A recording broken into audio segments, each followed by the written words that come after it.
Did the universe end? Said the Tyrannosaurus, with his eyes tightly scrunched closed. Look, I said, we all watched the dwarfs dance, and they weren't human, and they weren't dinosaurs. They had purple skin and orange beards, and the flower pots on their heads had lots of flowers growing out of them.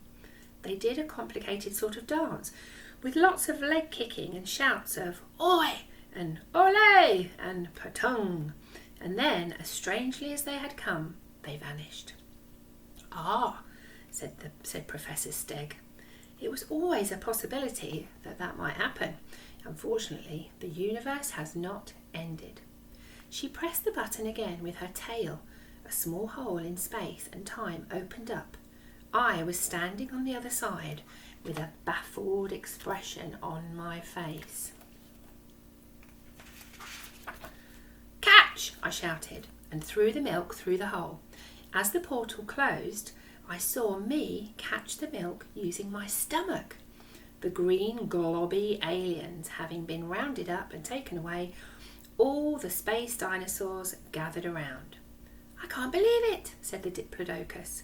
Professor Stegg, just like in the comics, the dinosaur who taught us that in the far future, small mammals will eat their breakfast cereal with milk on it.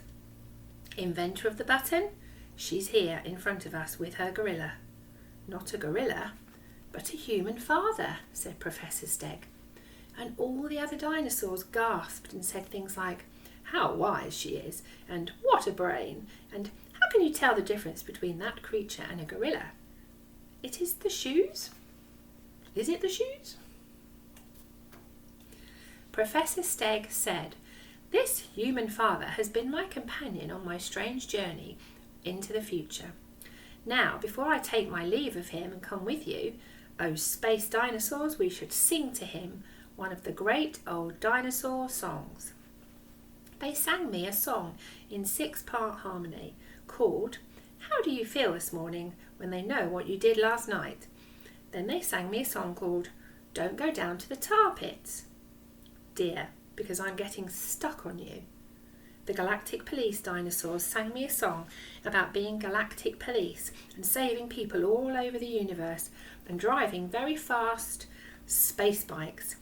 And then they all sang a song called I've Got a Lovely Bunch of Hard, Hairy, Wet Crunchers, which was an ancient dinosaur song that had apparently been written by Professor Stegg's Aunt Button.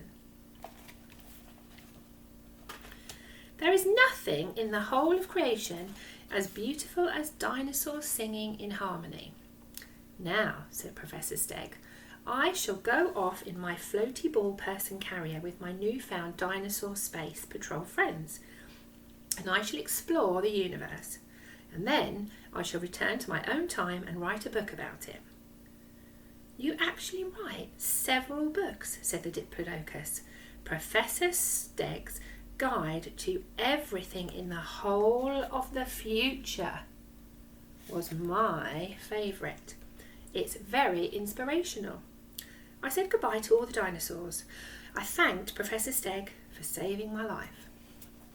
Not at all, she said. We were both fortunate that you had the milk with you. It is not every container of milk that saves the world, after all. That was me that saved the world, I said, not the milk. The space dinosaurs all had their pictures taken, holding the milk and smiling at the camera. Cheese. What are you going to do with the milk? They asked me.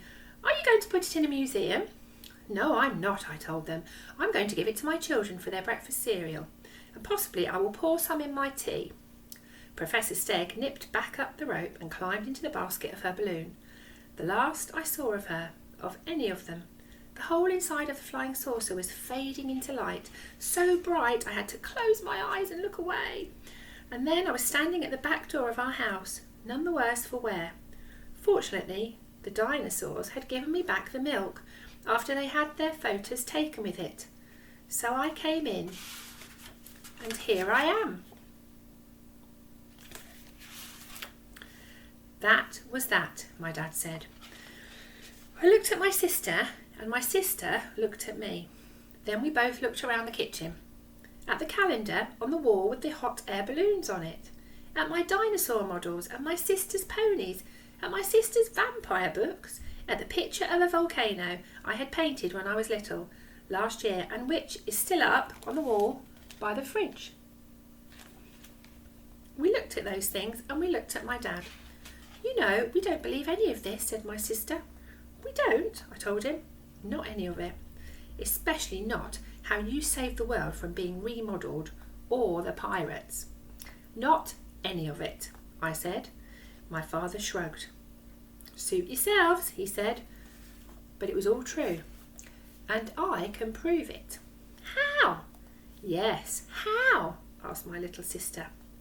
Well, said my father, putting it down on the kitchen table. Here's the milk.